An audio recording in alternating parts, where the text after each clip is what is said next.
Welcome everyone to my August 12th, 2025 webinar called Connection. This is a very special day for us. I don't often have guests on my webinars, but I was very fortunate to get the author of the book upon which this is based. The book is called Being Connected, and Wayne Foster is going to join us and talk about the book and about what it means to be connected. Um, the basic idea of connection from the point of view of my work is that we're all connected in a network, in a unified field of natural law that connects us to everything in the universe, even the most distant galaxies.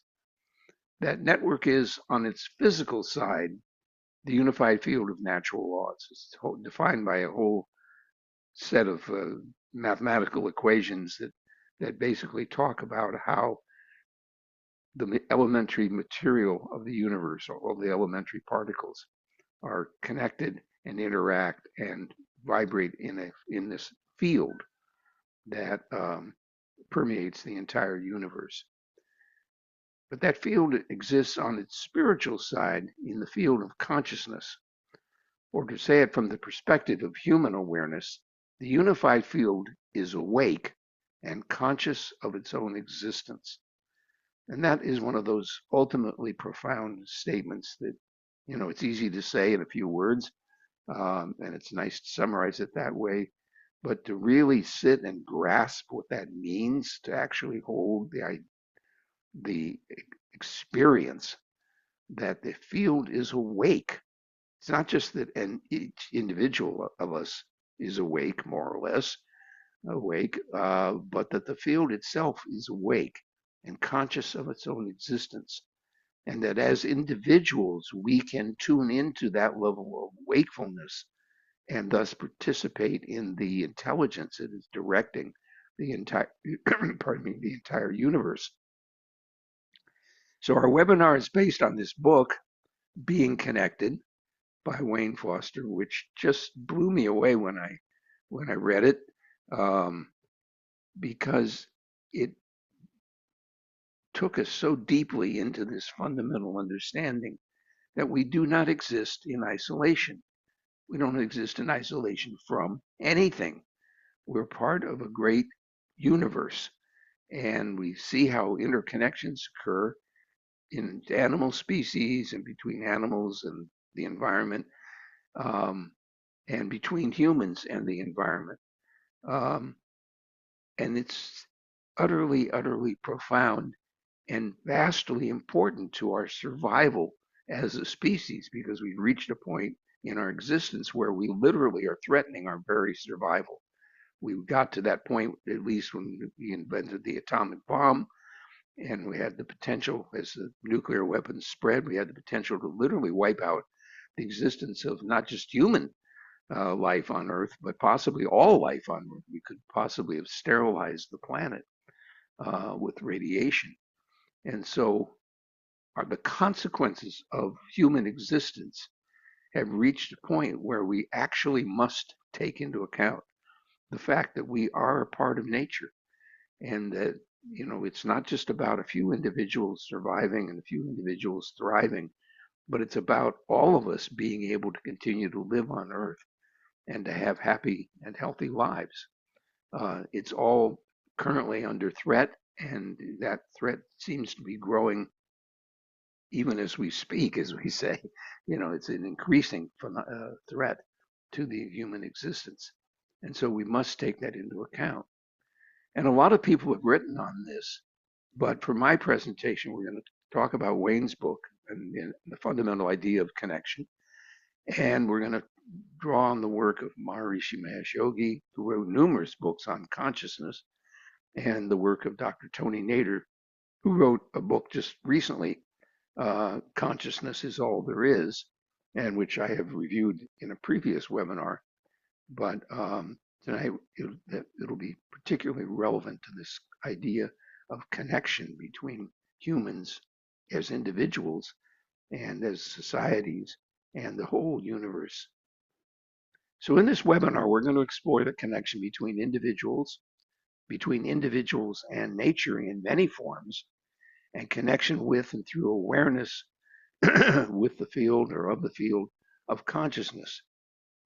We'll see that connection with people and things in this world is universal, but ultimately connection in the field of consciousness uplifts human existence to the level of the divine, which is just ultimately profound. And again, that's saying a huge thing in a very few words.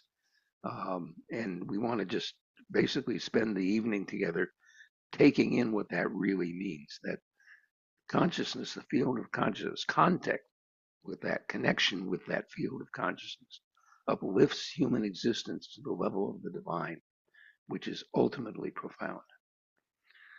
So let me now introduce Wayne Foster. Wayne spent 20 years working full-time in the TM, Transcendental Meditation Organization, including 10 years in Maharishi Ayurveda, which is the Vedic knowledge of health related to Maharishi's teaching. And he then spent 20 years working full-time in the training and development field, where he worked with over 160 organizations and companies. In 2014, he led an international study for the Public Health Agency of Canada. His report found that many organizations never collaborate. However, those that worked in partnership collectively had better outcomes. The study was published in Optimum, the Journal of Public Sector Management, and was the most reviewed study in the history of the magazine. As a personal passion, Wayne has always been interested in nature and how everything is connected. He spent 3 years researching and writing his book, Being Connected, which came out in 2021. Mark Beckhoff, Professor Emeritus and co-founder of the Jane Goodall Institute of Ethnologists, said, quote, "Being connected will be a game changer in helping people protect the countless splendors of our fascinating planet." So Wayne, welcome. So good to have you with us. I'm sure the entire audience is thrilled to be able to participate with you live. And of course, this video will be up on YouTube, hopefully within a couple of days, and with some luck, seen by many, many people in the months and years to come. So let me ask you first, just as a start off of this, what motivated you to write the book? That's a great question. Can I just first say that I'm really that was quite an introduction, David. And this group obviously is quite advanced. So what I'll do is I'll start with what I was thinking and answer that question. So what motivated me to write this book was exactly the point you said earlier, that we live in an interconnected world where everything connects with everything else. You know, we're connected. We're like this part of this throbbing universe of everything moving together. But during the 2018, 2019, 2020 years, there was a lot of, and there still is, a lot of sense of differences in society with family, friends, people that are lifelong friends. But I've always felt that we're really are connected. So what was the issue that underlies these differences? And there was a study that came out in USA Today that said 93% of Americans felt that we've got to find ways to reduce divisions. So I think innately in everybody is this sense that we are connected. So I picked up, this was going through my mind, and I'd taken the Science of Creative Intelligence course, which is a fundamental view of all disciplines in their integrated fashion.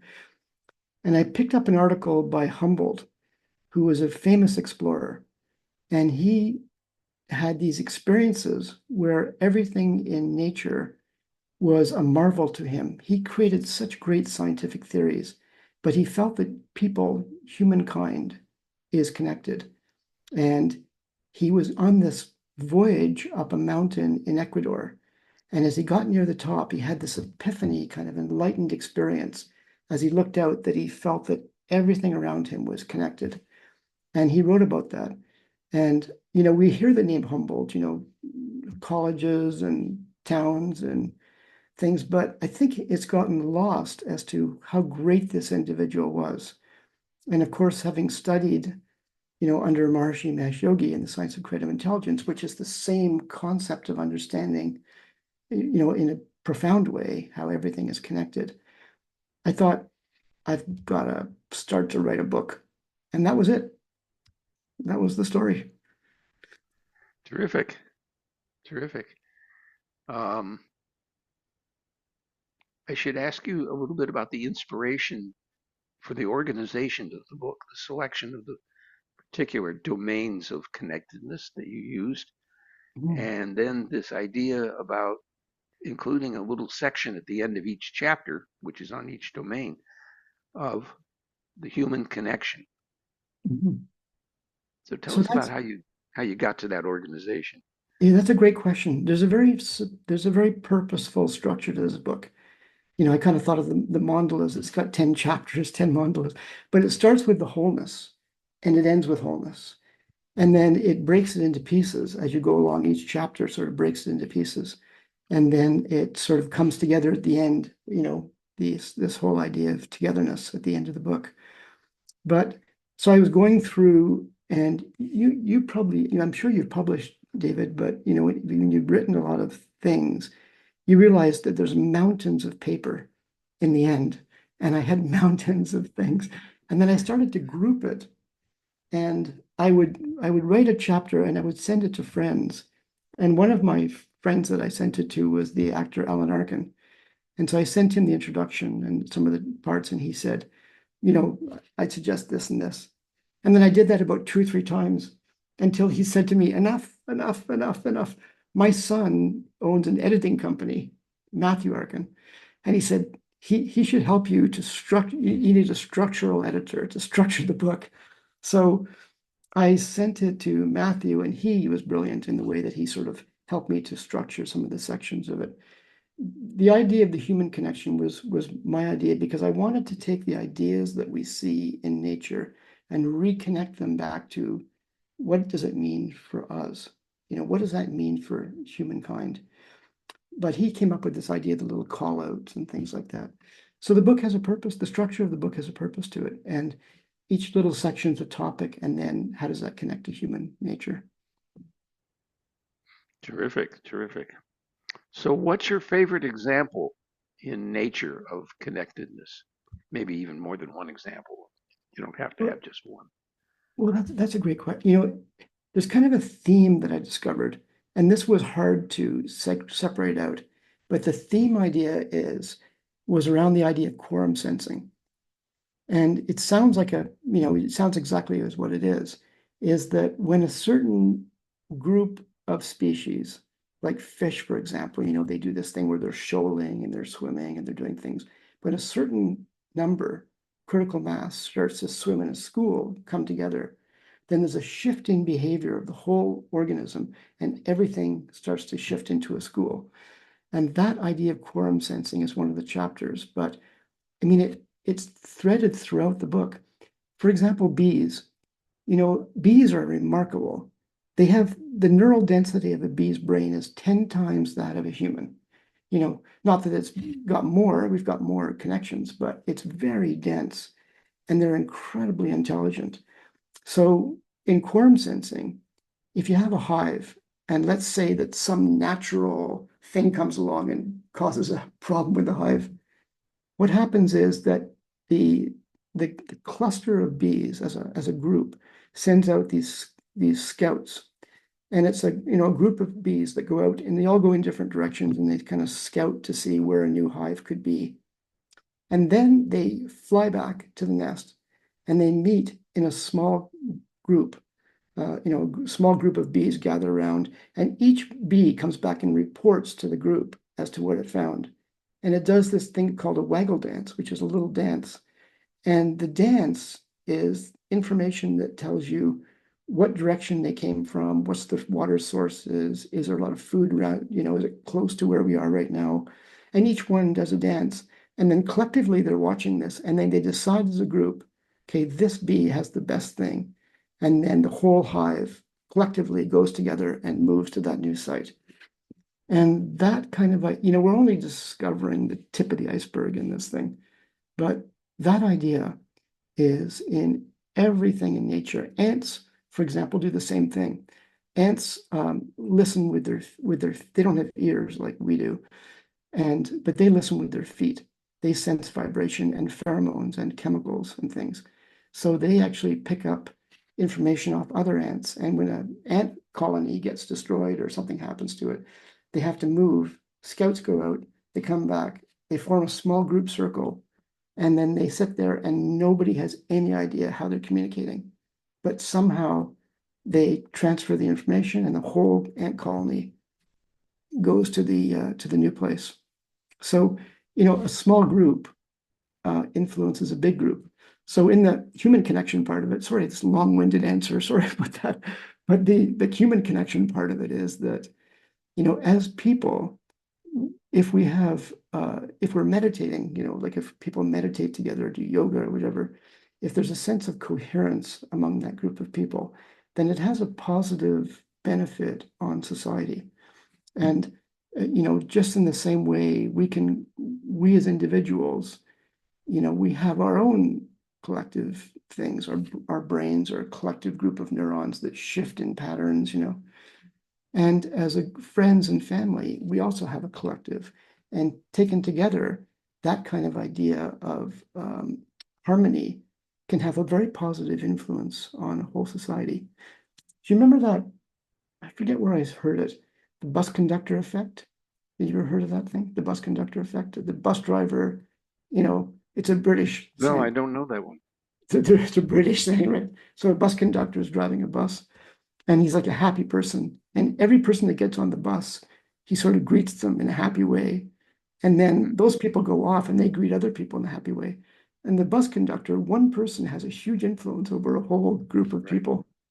So we're kind of like that. That's what was impressive about, not to embarrass you in any way, David, but that's impressive about what you're doing. You look at health and things as partnerships, and it's all about connection. And it's a beautiful way to look at it because it's the way that the way nature works. So Yes. anyway, quorum sensing was in a long-winded answer, quorum sensing was the idea that I think was the most fascinating. It's a very interesting concept. I'm relatively new to that particular term, and I'm still kind of coming to have a feeling like I really understand what that is. You were talking about uh, coherence and connection through practice of transcendental meditation and such. Some very fascinating research has come out in the last couple of years, done by my neighbor and colleague Fred Travis. Um, and I can't describe all of that work, but just to say a few words about it, what they discovered quite some time ago, actually, was that if one person is meditating, you have another person sitting near them um, in a room, and not, I think generally they don't let them see each other when they do this experiment. When one person has the coherence pattern of transcending, developing transcendental consciousness in their brain, a similar pattern develops in the brain of another person who is not meditating at the same time. Um, and this has been demonstrated in a whole variety of ways, including using large groups of people, where you have a number of them people who are the test subjects, wired with the EEG apparatus on their head. Everybody kind of has a sense of what that looks like, the helmet with the wires sticking out of it. Um, and then you have a large group of people meditate, and it produces a coherence in their brainwave. And then when they meditate, then you get even more coherence developing. And so, the collective effect of meditation on the coherence, the EEG coherence of individuals is a very profound, very, very strong thing, and a very clear indication that there is this field and that when one person, so to speak, dives into the field, if you want to think of it as like an ocean of consciousness, when one person dives in, that brings coherence to others who are swimming in the field, but not yet diving underneath the surface. Um, it's a very, very profound finding because it means we really all are connected. And if you have somebody who, as you were just pointing out, if you have somebody like a conductor on a bus and he's spreading joy, by being happy and greeting people and that sort of thing, that joy radiates, in more superficial ways through the people that he's come in contact with. If you have somebody who's radiating negativity, that brings negativity to the whole society. Mhm. And so, those of us who are trying to create some positive vibes in the world um, have to deal with that effect, and it can be daunting, shall we say, to practice your transcendental meditation program and experience a kind of roughness in awareness, a Mhm. sense of being stuck on the surface and not able to dive deeply, or having a lot of thoughts, uh, Mhm. and sometimes rather unhappy thoughts in Mhm. meditation, Mhm. um, due to the collective consciousness of the world. Mhm. But of course, by practicing the meditation, you bring some coherence to the group, and when you do that in a group, then you enhance that effect. That was another thing which we really didn't talk about. But when individuals practice individually, separated by some considerable distance, they each have their own effect. But when you bring people together in a group, then you very much amplify the effect. And it's a very powerful tool, as it were, for creating coherence in collective consciousness. It's interesting you mentioned the study with Dr. Fred Travis. I actually spoke to him when I was writing the book Hmm. about that very study. And he said, I asked him, is there a study that shows that if somebody is meditating, that the brainwave coherence of somebody near them increases? And he said, yeah, it's in works right now. So I Hmm. couldn't put it in because he was still working on it. But it's a, like you said, it's a brilliant thing. Just a little note, if I can. Sure. Um, a little note. The reason I chose nature as a medium to explain connectedness is because I think a lot of people in the world where you're in, David, where they're sort of thinking more about our humanity as a whole and how we can make it better as a whole. There's a group that doesn't sort of necessarily think about that, but they kind of are fascinated by nature. So I tried to go where people are interested in with, animals and species, and then gently draw them back to that idea of the bigger picture of human connection and human nature. So I was deliberately, like, I think Dr. Nader's book and Dr. Travis's book and your work in that really aptly covers better than I could those fields. But I tried to go to an area where there may be a little bit of a fascination and then highlight it there and bring it back to work like what you're doing and what Dr. Fred Travis is doing. There's a lot of references in my book to, Keith Wallace's study. And I met with Keith a few days ago and was talking about it. And Fred Travis is in there and John Lippman's work on Vastu of buildings that are more in harmony with nature. Right. So try to weave those ideas into an area where people are fascinated by sort of nature, things they see on the outside. Right. And of course, even outside the transcendental meditation group of meditators, um, there are those who are writing books and giving speeches and advocating things like wilding and foresting, doing things in nature. Uh, Mhm. Forest bathing, I think, is a Yeah, current forest term, bathing. which I think is just delightful because it basically says you go and you expose yourself to nature, Yeah, and you do that consciously because you live, and as most people do today, in front of a computer, um, and that's your world, and to get back out there in nature and just take that in, it can have a rather profound effect because it's so different than what our normal day-to-day experience is. And so even simple things like that, can be very, very valuable and is part of that rising collective awareness that, being connected to nature and connected to each other, is a very important part of human existence. People decry the use of cell phones today, and I've had so many experiences. We all probably have. You're at lunch with a group of people, family probably, and everybody's on their cell phone. Nobody's talking to each other. Maybe they make some comments or show up an image for a moment, but pretty much they're in their own world. They're not interconnected in that kind of way.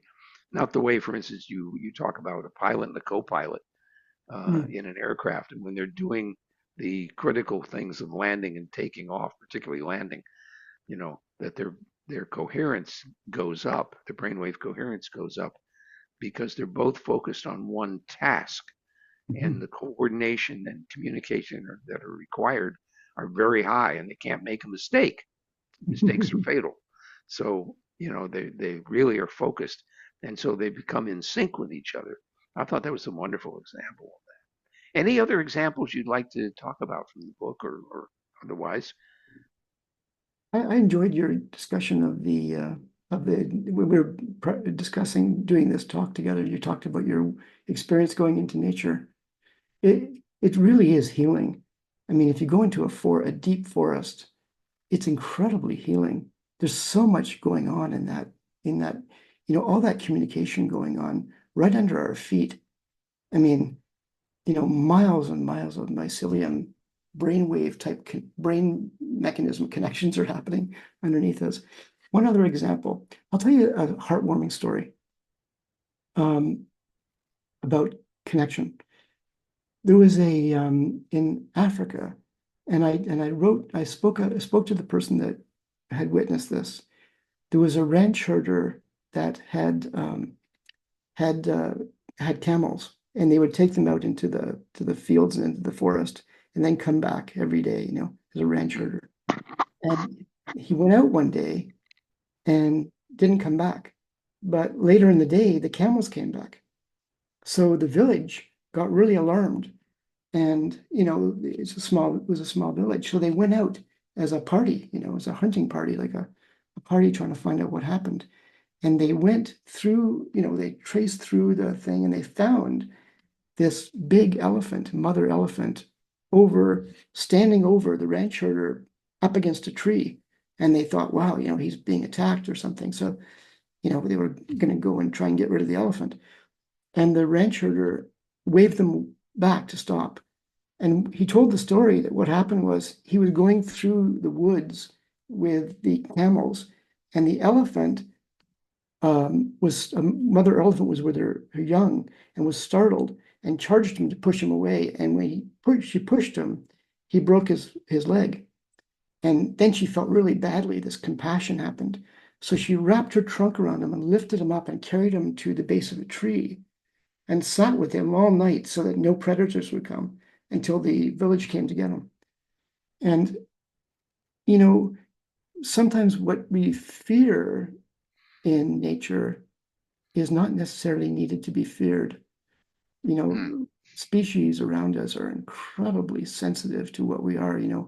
Elephants, we think that they listen with their big ears, these giant ears flapping, but they actually listen with their feet. That's their mechanism of listening. So, this connection between not only nature, but humans and nature and humans is is really it's everywhere to be discovered. It reminds me that it was told that the story came out after the great tsunami in Indonesia and Thailand that occurred a decade or so ago, maybe more, um, that the elephants became alarmed before the tsunami came and fled to higher ground because they were able to pick up the vibration that was going to cause the tsunami. Mm. and became aware of that. So the intelligence and the receptivity, the connectedness of species is most remarkable. I mean, it's really awe-inspiring. Mhm. Um, just to tell the group what you were referring to when you said something about my story. When I was a child, I spent a lot of time in the woods in Iowa, hunting snakes mostly, and I could go into any forest by myself and never feel lost. It never even occurred to me that I could get lost because I always knew where I was. I always had a sense of position in the in space in terms of where I was in the forest, and I could knew even though I had walked a very circuitous and complex path into the woods, I knew which direction my car would be parked in. Where I could get to be able to get home. Um, and I'm not sure I still have that ability because I don't spend that much time out in the woods. Haven't tested it.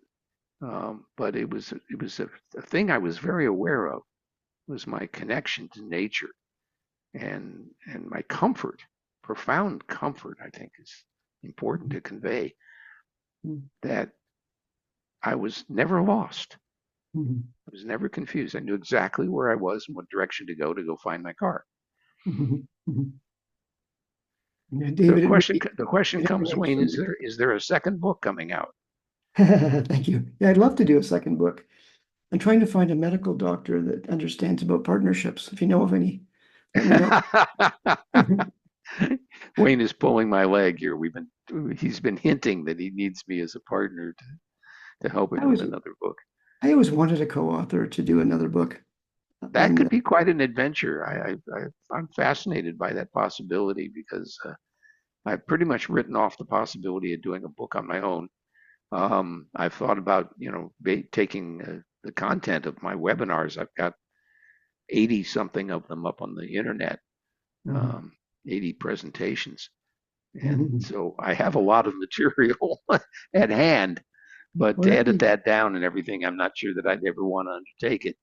But Mhm. maybe you'll inspire me to collaborate on a project that might quite be a lot of fun. Well, I think Cheryl Thomas is the one that got us thinking. She It's the got us second book, connected. Cheryl. She got us connected. So, any closing comments, Wayne? And we should wrap up here. Just one. I thought I could, if it's okay with you, I want to read you a passage that I think is really poignant to our times. And that is, Just from the book. yeah, and that is that at the end of the sec, at the end of during the Vietnam War, the everyone was thinking everything's collapsing, the world's collapsing. There's this kind of sentiment, the world's collapsing. And Louis Armstrong had written that song, Mhm. "What a Wonderful World," and he had a huge amount of criticism. People were really angry at him, saying, "Why are you writing It's a Wonderful World when we're facing such dire things? Like, how could you be happy when people are suffering?" Which is a fair point. But he said, uh, he said, "Seems to me the world ain't so bad, but what we're doing to it. And all I'm saying is, what a wonderful world it would be if only we would give it a chance. Love, baby, love. That's the secret. If a lot more of us loved each other, we would solve a lot more problems, and thus the world would be better." And I thought, boy, that's kind of a great statement. Thank you for sharing that. That was really delightful. And of course, the song is very famous, and Louis Armstrong is certainly famous. When I saw that in the book, I was quite tickled because I did actually get to hear him perform one time in person. Well, that's When I great. was when I was a kid, my parents took me to a concert that he did at Drake University in Des Moines, and Wow. it was an amazing experience. And I didn't have the musical appreciation. Of course, I was just a child, but I had quite the awe experience when I had that. We'll have to put that as one of our chapters. Your experience with Louis Armstrong. Well, it's possibly yes. Um, to conclude, we've been talking about connectedness, connection, and realizing that connection occurs on all levels and between all things, that there is a level at which we are ultimately connected with the entire universe, with the intelligence that guides the entire universe, and that we are guided by that intelligence ourselves if we're only able to tune in and listen to the direction that it gives. And we've talked on other webinars about what tuning in is like and receiving guidance. But this time we focus mainly on the basic notion of the connectedness that exists between all things, between people, individually and collectively. You close the book on page 214 with a quote from Sir Arthur Eddington. We have found a strange footprint on the shores of the unknown. We have devised profound theories, one after another, to account for its origins. At last, we have succeeded in reconstructing the creature that made the footprint, and lo, it is our own. When I read that, I was reminded of the beautiful photographs of footprints made some 17,000 years ago on a soft place out, I think, on the Baha'i Peninsula, I think is where it was. Um, and the footprints had been filled in, and there was about a mile that these footprints were discovered and uncovered.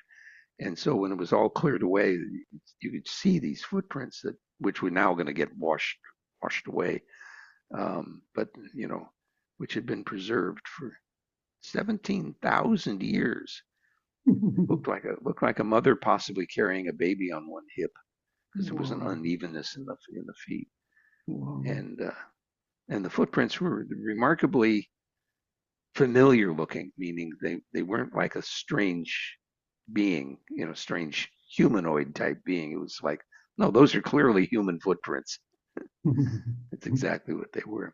Wayne, thank you so much for joining us this evening, and we're gonna continue now in a group clearing session. I just want to let everybody know that the next webinar will be September 9th, and the topic is going to be based again on somebody else's work, but it's a poem by an artist that I've recently come in contact with, a young artist, and the webinar is going to be entitled "Am I Healing or Hiding?"